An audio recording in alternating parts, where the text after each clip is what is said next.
Are you ready? Massacre. Massacre. Massacre. Massacre. Don't you love it? Yeah. There's no doubt about it, it's the highlight of your week. That's right, Massacre Radio is back. Tell a friend, tell a neighbor, your prayers have been answered.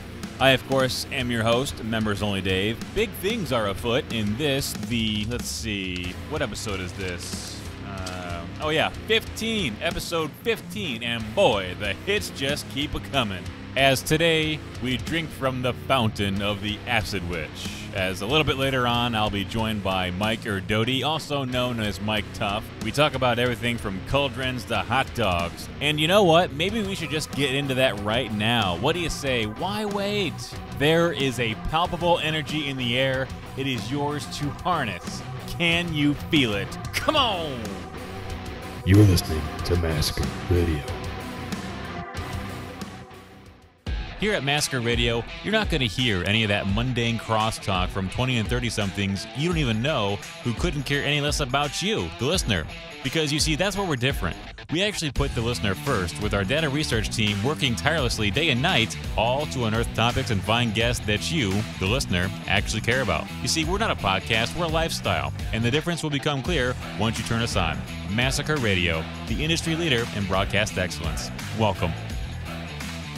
This is WKMA, home of Massacre Radio and Members-Only Dave. WKMA means radio.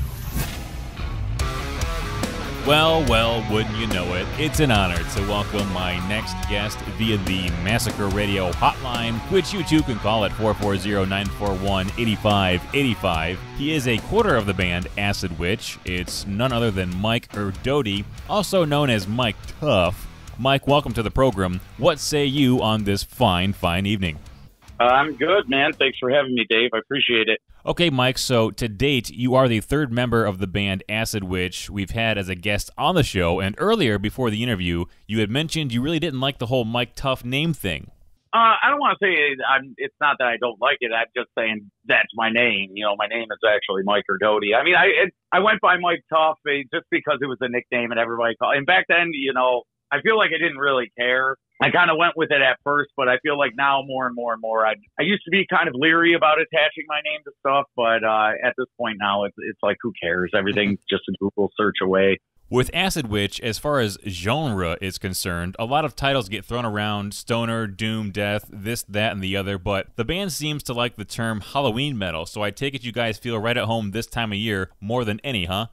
Oh, absolutely. I think everybody in the band, even before we were doing Acid Witch, things like that, have all been just giant fans of Halloween. Halloween's so big in Michigan with like Devil's Night and everything, like just lots of lore and lots of stuff going around. It's one of the few holidays I actually decorate for, you know, with my house. So it's just kind of one of those ones that I've always been excited about. So being in a band where it's such like a prominent lyrical and visual, you know, subject matter has been very cool for me. I mean, it's a big prominent thing with the band, and Halloween metal, I think, is a good moniker for the band too, because it really isn't like a defined genre. Like, what is Halloween metal? Well, what is Acid Witch? Acid Witch is kind of a big cauldron, you know, it's a bubbling cauldron of different influences. You know, there's little bits of punk in there. There's like doom, but it's not like necessarily, you know, completely reliant on being doom. There's elements of death metal in it. There's elements of traditional metal, but that's because everybody in the band is just like fans of metal music overall. You know, everybody, you know, nobody's just like strictly like, this is my thing and this is what I'm into. It's actually a very three-dimensional band when you really start dissecting it. So let's get right into it. It says here that you have your hand in a bunch of musical projects outside of Acid Witch, Temple of the Void chiefly among them. How do you manage to keep everything straight and maintain your creative edge within your different projects? Oh, you know, just have the head on the grinding wheel and, you know, just going by the seat of your pants in extreme stress. And to be perfectly honest, I'm actually very, very terrible at balancing it all, but I've somehow miraculously been able to make it work. Everybody's just really, you know, has like kind of a professional and courteous mindset with it. You know, if there's a schedule conflict with this, if there's a schedule conflict with that, like we work it out if we can, you know, and I know in Temple of Void specifically, we kind of talk first book, first played kind of thing, you know, and so far that's managed to work. But yeah, right now I'm just kind of riding the wave and just trying to do as best as I can to give every band the most, every band as much of my 100% as I can. It says here in my formerly THC-stained fingers that you designed a logo for the band Loom. So you're also kind of a graphic designer of sorts too, huh? I would say that I wouldn't try to claim that I'm some sort of graphic designer by trade. I feel like Dave and Shagrat are more, professional designers than I am. I like to do art. I will do art. If people reach out to me to do art, I will if I have the time for it. I've actually done a handful of logos. I probably, maybe 6 to 8 logos at this point. I've done album covers. Like in Acid Witch, Tim has such a visual kind of grip on it, and Dave as well, is that I don't try to jump in too much, but we've had talks about doing some more contributing for it. I do a lot of art for other bands that I've done. Like I do a lot of art for Temple of Void. I do as much as I can when I can. That's why I try not to be like, hey, I really want to put it out there that I'm this graphic artist, or I could do illustration, or I could do, that kind of stuff, just because it's another thing on my plate. I'd rather offer it up when I have the time to do it, and it's something I can invest in. I can give a product that I'm actually proud of. I read too, Mike, that you're also an actor, as you had a role in the movie Night of the Zodiac as a video store clerk. I bet that was a pretty fun role to play. What are some video store memories you have from your time spent in them back in the 80s and 90s? Actually, man, the video store stuff was pretty fun. I wouldn't say I call myself an actor. I would say I was a willing participant, but I loved it. I had a great time. Susanna and Dave and Phil and all those guys that were involved in that are literally my friends. One of my fondest memories is going to the video store. My parents were separated, or split.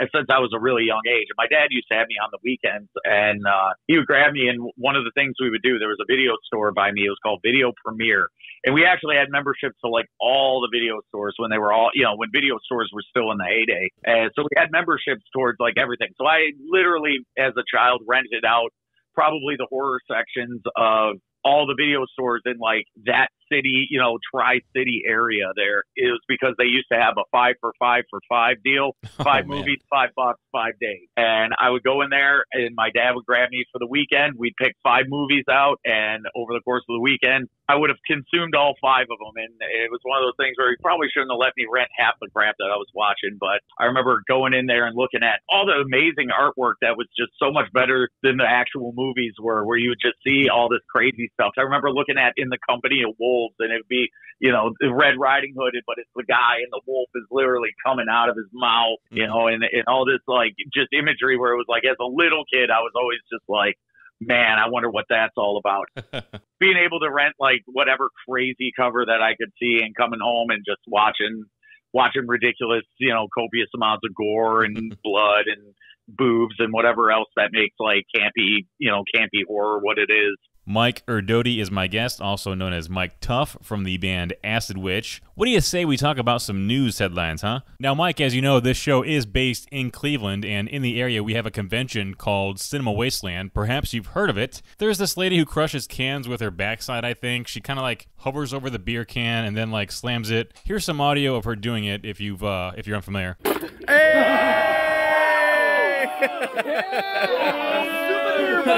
Yeah, that actually happened a few weeks ago at the most recent event. Is this something that impresses you, and do you think you can do something like that yourself? I don't think I could do that, just for 2 reasons: testicle 1 and testicle 2. But I have definitely witnessed the can crusher crush the cans multiple times. It is a spectacle to behold. I've seen it done outside. I've seen it done inside. I've seen her hop on people's backs and hit them with riding props. And me personally, I want no part of that. I'll hang out with Dave and them doing the hula hoops. Okay, so stemming off the can crusher, what is the wildest feat of strength you've ever witnessed, Mike? The wildest feat of strength, man. This might take some time to think. I'm going to go right off the cuff. The first thing I saw John Michael Thor. I saw Thor live multiple times. I watched him come out. I watched him blow up a hot water balloon. I watched him bend steel.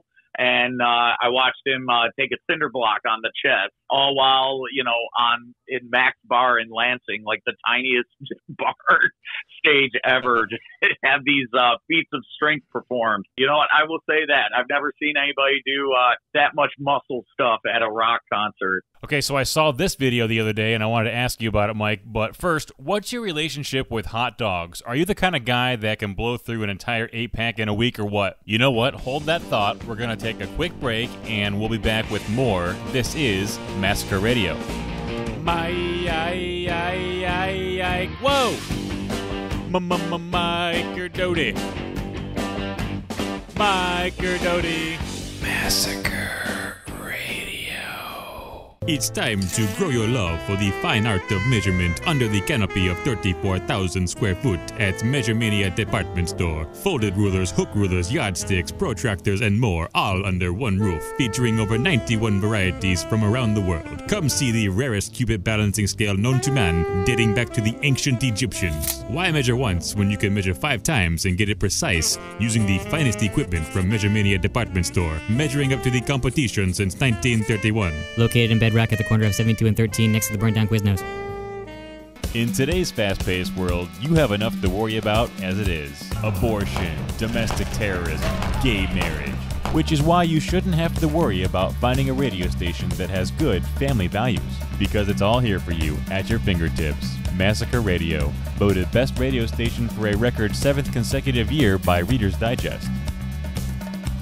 We're back. You're listening to Massacre Radio on WKMA Cleveland, and my guest today is Mike Erdody, also known as Mike Tough, from the band Acid Witch. Mike, back to the whole hot dog thing. Which camp are you more into? Like them, love them, or can't get enough of them? I hate hot dogs, man. I'd rather eat a kielbasa or a sausage, or I'd rather have something. I'd rather eat it in a crock pot with sauerkraut. But hot dogs themselves are kind of weird to me. You go to a cookout and there's a hot dog, I'm never gonna turn a hot dog away and just be like, get that out of my face. But no, personally, I don't ever go out and buy hot dogs. I'd rather buy a sausage of some sort, or a kielbasa, or something like that. Well, I'm only asking because I saw this video where a guy allegedly spent $100,000 on a hot dog that was garnished with, get this, gold foil, it says.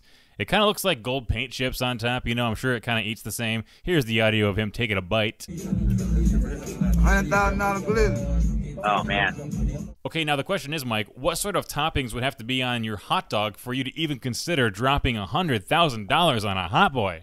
I don't know, man. Instead of cooking it with beer, I'd just cook it with some Goldschlager, and you'd get the same gold foil fleck. Somebody made me a kielbasa, and they'd have to serve it on a Black Lotus magic card or something. Okay, so dig this. Here in Cleveland, they have this place called the Happy Dog, where they are kind of famous or infamous, depending on how you look at it, for having a hot dog that has Fruit Loops, pimento macaroni and cheese, and bacon on it.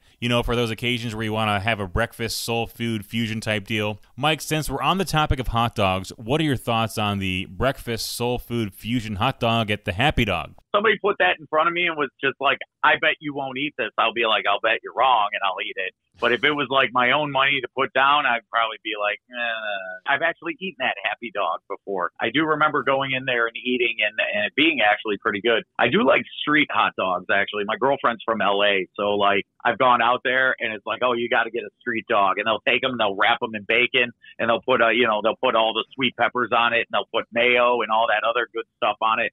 And you just take a bite of it, and it's just like, oh, my God, that's delicious. I agree wholeheartedly. Street hot dogs are where it's at. The best hot dog I've ever had came from a street vendor. It was outside the Shed Aquarium in Chicago, and it came with tomatoes, peppers, and the whole schmear. I don't even like tomatoes, but I was so hungry, I shoved it in anyway, and I was better for doing so. Oh, wow. Okay. That's the thing. I'm with you on that, because you offer me Fruit Loops macaroni on a hot dog, that may be the best hot dog I've ever eaten. That's why I said I'll try anything. But I'll at least take a bite, or if you throw it in front of me, I'll eat it. Mike Erdody, otherwise known as Mike Tough, from the band Acid Witch, is my guest. Mike, this show is loosely rooted in the extraterrestrial and paranormal, so what's an instance you've had in your life that happened that made you believe, even if just for a second, that ghosts, spirits, and or aliens are in fact real? I have weird experiences on this. Maybe I'm just low vibrational in that sense. I can't really say anything in a specific instance, but we live in an incredibly vast universe that has existed for long before we were around, and will exist presumably for long after we're gone. it is incredibly feasible that there is another place in that vast universe that has the same conditions that will allow sustainable life in some form. I've never had a personal fire in the sky moment where, I woke up in a field and had my anus probed or anything like that, at least, not without like a good bar tab behind it. And to be perfectly honest, it's one of those things where it's like, it would be a total shame if that wasn't the case and there wasn't some sort of more intelligent life out there or something, that just begs the greater, altruistic question of like, the meaning of life and whatnot. There's so much more out there. I can't say like I've been touched by a ghost or whatever, but I've talked to plenty of people who have and who believe strongly in that sort of stuff. I don't know, man. I'm just a simple guy trying to work a full-time job and balance like 6 bands at once. So. So let's lighten the mood a little bit here, Mike. Much like myself, I know you're a collector of things, VHS, records, that sort of thing. If money were no object, what would be the next big thing you'd start collecting? You know what? I would probably put way more focus into collecting music instruments and music gear. I would probably be a lot more into collecting things like recording gear, effects pedals, guitars themselves, but, a question of space and things like that. I have, quite a bit myself right now, but, most of my instruments are all utilitarian. I don't really buy, actually all my collection is my records, my videos, all that. I will watch a $300 tape. I won't watch it often, but I will watch a $300 tape because it's otherwise, to me, it doesn't have any value. Like the value for me is the inspiration that I get. Like the reason I collect things is because I like to surround myself with things that inspire me. So I think if I had an endless budget, I'm not really like a car guy. I don't really need to collect property. I don't really have any desire in that. But I definitely would like to collect a lot more gear and have like something to where I could do music and have it a little bit more creative and at my disposal. I also know you're into movies and cinema, music obviously too, so I want to know if you had to pick your favorite fictional band from movies and or TV, who are you rolling with? I'm trying to think what was the one that I was a big fan of recently. I was watching, it was a movie called Dr. Alien. And I can't think of the name of the band, but they had this song called Metal Machine. And I was just like, oh man, that's pretty awesome. Dr. Alien, what a great movie for those who haven't seen it. Oh yeah, absolutely. I love all the stupid campy stuff. So like fit right in with the Massacre Video roster and the Massacre Radio stuff. Man, I'm trying to think. Honestly, I hate to say it, but it's the best part of the movie, and it's everything going back to Rocktober Blood. I love Rocktober Blood, Headmistress, the band in that. I love, I don't know, I have because I was such a fan of that movie and Rock and Roll Nightmare as a kid, like I love Thor's band in that. Like, I think they were called the Tritons in the actual movie. I would say probably those. You're from Detroit. Did you watch a lot of Home Improvement back in the day? Remember that one episode from the first season where K&B and the boys performed that song using only power tools on the show Tool Time? People like this built together to build a band that plays with only tools. I guess, Al, we could call this heavy metal. I don't think so, Tim. But I do find them riveting. Okay, Mike, did you see the episode? Man, I'm trying to remember the episode, but oh my God, my stepdad used to watch Tool Time, Home Improvement regularly, and yeah, man, I remember watching plenty of those episodes. Like I remember Dark Mark. I remember that whole thing where he's coming out and he had the Neurosis shirt. I remember a lot of stuff from that show, but that's one episode that actually is eluding me. I can't remember. I mean, for me, it's one of the most iconic scenes from the entire series, up there with the whole Dark Mark thing, like you said. So they're like totally like playing it on like, using like power tools to play. Yes. Oh man, yeah. Man, I must be a Home Improvement poser because I don't know if I've actually seen that episode. It's definitely worth looking up on YouTube for sure. Oh, I will. I'll be doing that today. Mike, before we let you go, where can people find you online or social media if they so choose to? I don't know. I'm not like I have social media, but I'm not really like, I don't really like to put myself out there. I kind of just, it's more to keep in touch with my friends and stuff. I mean, you can find all the bands have stuff. Temple of Void's got an Instagram. Acid Witch has an Instagram.